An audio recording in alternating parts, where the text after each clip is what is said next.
Well, thanks very much, Tim. And now we have Greg Bocchi, President and CEO of the Vinyl Institute. Greg, welcome. Thank you very much. They say the best for last, so let's hope that's true here today. On behalf of the Vinyl Institute, I want to thank all the members of Uni-Bell and your Executive Director, Bruce Hollins, Chairman Vessel Sobat, for inviting me to come down here to the beautiful Marriott Marco Island Resort to talk with you. I'm going to be honest right from the get-go. I had a horrible outing on the golf course yesterday. I'm hoping that the Florida State Wildlife Commission doesn't come after me for spraying balls at gators yesterday. But it was fun. It was a good time. We got it up, or Search.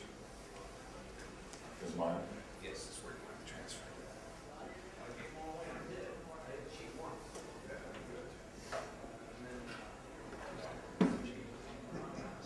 Oh, the projector's looking for it. Just to start off, while we're waiting to get my slides up, Bill Hillman was talking, Tim, everybody's talking about legislation and money flowing.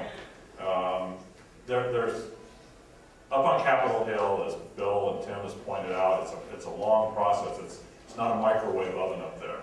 It takes a long time to work these bills through it, and even when the money does get down to the cities and counties, there's a battle all along the way. My brother is the finance director for the Pierce County Council in Pierce County, Washington. It's the second largest county in the state of Washington, second to King County, where Seattle is. And when the stimulus package was coming out, I called him and I said, do you have your, ready to dig projects listed? He goes, oh yeah, I got them all listed, ready to go. We've already submitted them. One of them was a big sewer project. They want to run like a 2 or 3 mile sewer line out there in Pierce County. And so I said, so if you get the money, you'll be digging on Tuesday. He's like, oh no.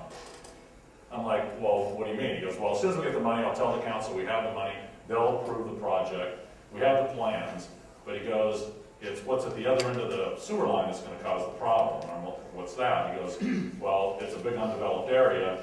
The environmental groups there know that when the sewer line gets there, we're going to develop it, shopping malls, whatever, so they will sue us. And he goes, I'm projecting 3 years from the time we get the money to when we build the sewer, because we'll have the environmental group suing. So it's roadblocks all along the way. Do we have it ready to go? Or? It's not up online. Did you have to go into the projector?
The key issues that we're working on at the VI right now.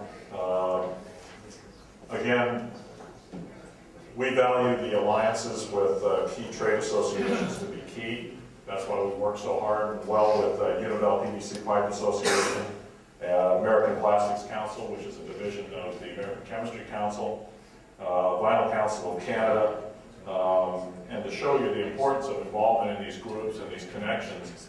You know, you just look at the work we're able to coordinate between all the VI, the Uni-Bell, Vinyl Council of Canada, and the Global Vinyl Council through the connections with VESO and myself and Marion Axsmith up in Canada running the Vinyl Council of Canada. It's just critical, because I know a lot of companies get frustrated because there seems to be so many associations and they're doing so many different things. How do you coordinate all this? And that's how we do it. We coordinate a lot of these issues and share in the work that's done. I'm hoping on Saturday evening to be flying to London to attend the Global Vinyl Council and the European Vinyl Council meetings next week. We'll see if that volcano in Iceland cooperates. Some of our key activity areas include the Vinyl Promotion Network, which I think some of you are involved with, whose goal is to optimize the potential of the vinyl value chain. Our architect and design outreach, which goal is to strengthen and develop relationships with architects and designers. These are key influencers in their markets, in the building and construction market, so it's important that we cater to them. Great. If you log in, it'll be up. Okay.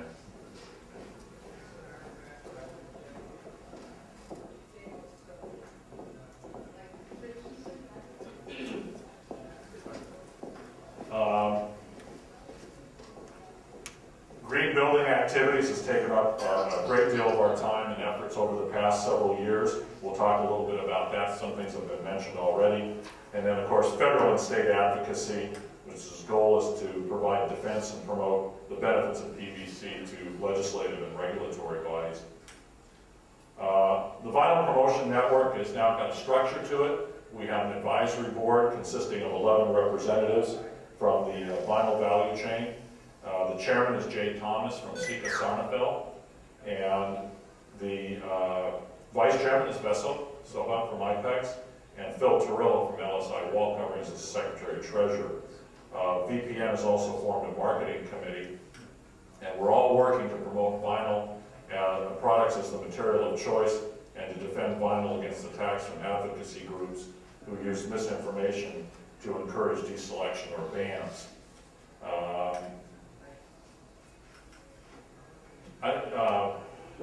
We have some interesting things about that. Dave, did you get a report on what happened last night up in Binghamton? We had CHEJ come to visit across the street at Binghamton University, which is the key campus in the State University of New York chain. CHEJ, of course, is Center for Health, Environment, and Justice. This woman named Lois Gibbs says that she founded it. It's got nothing to do except try to ban PVC. Lois Gibbs is known because of Love Canal, which is also New York. And what she's doing right now is marching across New York University to University in 14 days in about 20 different schools. We had 2 recordings of the event last night, so we'll get one to VI and one to Uni-Bell for anybody who wants to see what the presentation is like. The point about Lois Gibbs is it has nothing to do with PVC. Her son got sick at Love Canal. She becomes very emotional about that. She puts on a tearjerker speech. Everybody's supposed to cry and feel bad and think that PVC is the poison plastic. So that was the message last night. When somebody asked why PVC is the poison plastic, one of her associates directed everybody in the audience to the CHEG website, which then refers to other websites which are all CHEJ or Greenpeace. So there is no science, no other link to any other science outside of their own, which is not science. I think VI had the same experience a week ago with Bill Walsh from Greenpeace. There were only 40 people in attendance. 8 of them were ours. Most of the balance were students on homework assignment to find out what was being talked about. And there were about 5 others that were CHE plants there to ask Lois prepared questions that she was already